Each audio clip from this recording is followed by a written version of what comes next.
Ce que vous allez entendre est l'écho des fictions que vous avez écoutées précédemment. Certains propos peuvent choquer. Dieu nous a fait comme ça, donc bon.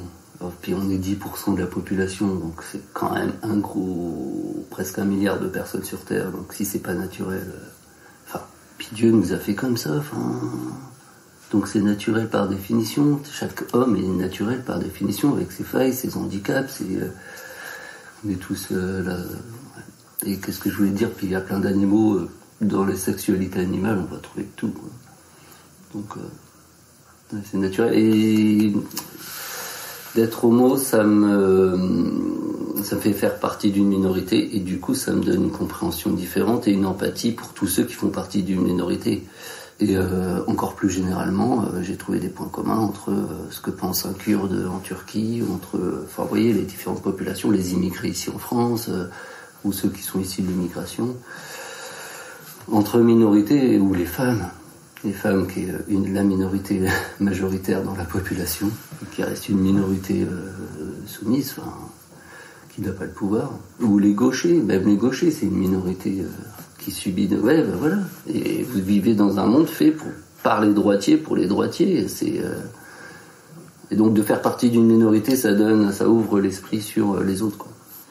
En fait, quand il n'y avait pas le confinement, là, il n'y avait pas le Covid, là, il y en a beaucoup.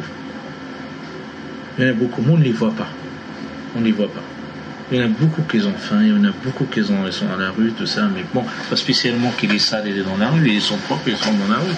Parce qu'il y a des douches, il y a des douches municipales, il y a des trucs qui fonctionnent, et il y a des gens qui s'aident d'entrer, il y a des gens qui amènent des gens de la rue chez eux, ils se douchent, ils mettent une machine, ils mettent un truc, tu vois, il y a cette population dans le 18e, c'est formidable ce qu'ils font, c'est des gens, ils ont commandé la main sur le cœur, c'est bien, c'est donc. Mais avec le confinement là, c'est vrai qu'on voit, là on voit vraiment beaucoup.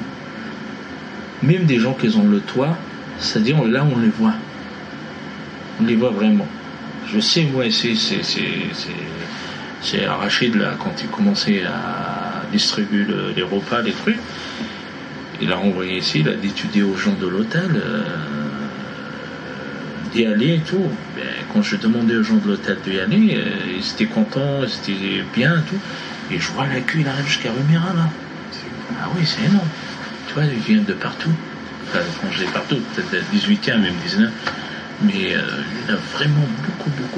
Il y a même beaucoup de familles qui souffrent, attention.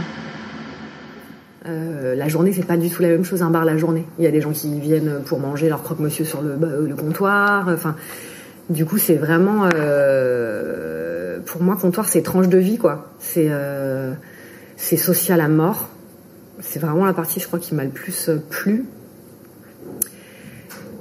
Et comptoir, c'est aussi dangereux. Parce que le comptoir, si tu le lâches à 2h du mat et que t'as bien picolé, potentiellement tu termines sur le trottoir dans le caniveau. Donc c'est ambivalent, quoi. C'est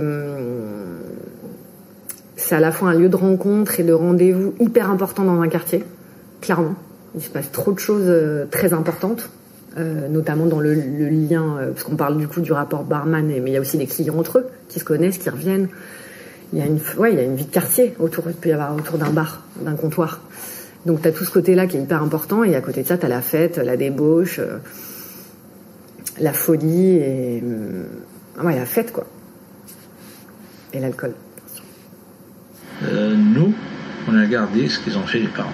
Alors des fois, il y en a qui descendent, c'est des anciens, ils descendent de chez lui, il prend un café au lait, et il paye le prêt quand il y avait les parents, tu t'imagines? Je vous assure. En plus, avec le sourire, avec les trucs, c'est des anciens, c'est comme ça, tu vois, parce qu'ils ont fait le chemin avec les parents, ils sont chez eux, ils sont vraiment chez eux. C'est des gens, ils vont dans sa chambre, bonjour, ils sont dans leur chambre, ils sont chez eux, vraiment chez eux. On a confiance à eux, ils ont confiance à nous, voilà, c'est comme ça. Tu lui demandes un service, il te le fait. Il lui demande un service, on le fait. C'est pas commun. C'est de la famille. Moi, j'aime bien l'habitué. J'aime bien celui qui vient et avec qui tu as une relation, en fait. À la fin, tu parles avec lui, tu te racontes un peu sa vie, c'est un peu la psy, quoi. Il y a un espèce d'endroit social que moi, je trouvais chambé. Et d'ailleurs, j'ai arrêté au moment où ça, je pouvais plus, en fait. où je sentais que j'étais plus une oreille, j'étais plus capable, ça me saoulait quoi. Mais il y avait vachement ça. Et après l'alcool, c'est les désastres de l'alcool quoi. En plus moi je suis pas une buveuse. J'ai de la chance de pas avoir été trop une barmaid buveuse, parce que ça par contre tu tombes direct dans le trou clairement. Mais du coup tu regardes le truc se faire quoi. Tu regardes un peu comme t'es un peu au théâtre quoi. Donc toi t'es derrière et tu sers, et au bout d'un moment mais ouais, dans l'alcool ça fait des désastres clairement. Et puis c'est tout le monde, hein. C'est toutes les catégories sociales, tous les profils, meufs, mecs, ce que tu veux, tout le monde. Là, il n'y a pas d'exception, quoi. C'est plutôt pas mal. On est un peu égaux sur ça, au moins. L'addiction, ça nous rend tous égaux, au moins. Ouais. L'histoire la plus glauque que j'ai vue derrière mon bar. Je crois que c'est d'assister parfois à des meufs d'assister à des connards qui emmerdent des meufs en fait. Bon d'ailleurs je pouvais pas m'empêcher de pas sortir de mon bar, mais en fait t'assistes à des choses. Je crois que c'est ça le plus violent, c'est qu'il y a un truc de, à la fois toi tu regardes et t'es regardé, t'es le regardeur, enfin tu vois, d'assister. J'aurais pas une histoire en tête, mais c'est ce genre de truc quoi, de voir des débordements humains où d'un coup tu te dis mais faut revenir avec nous quoi, faut revenir monsieur ou madame.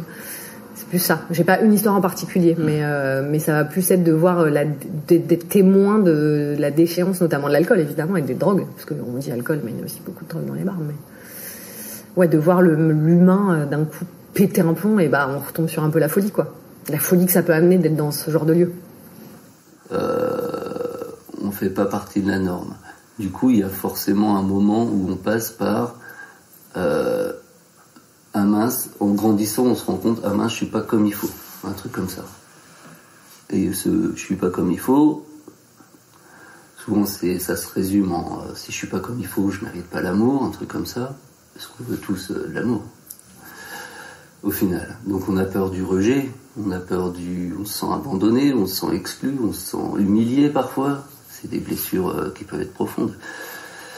Traverser tout ça avant de se rendre compte que ma différence ça fait ma force donc oui, il y a une part de souffrance à un moment donné qui peut être transformée. Les Invincibles.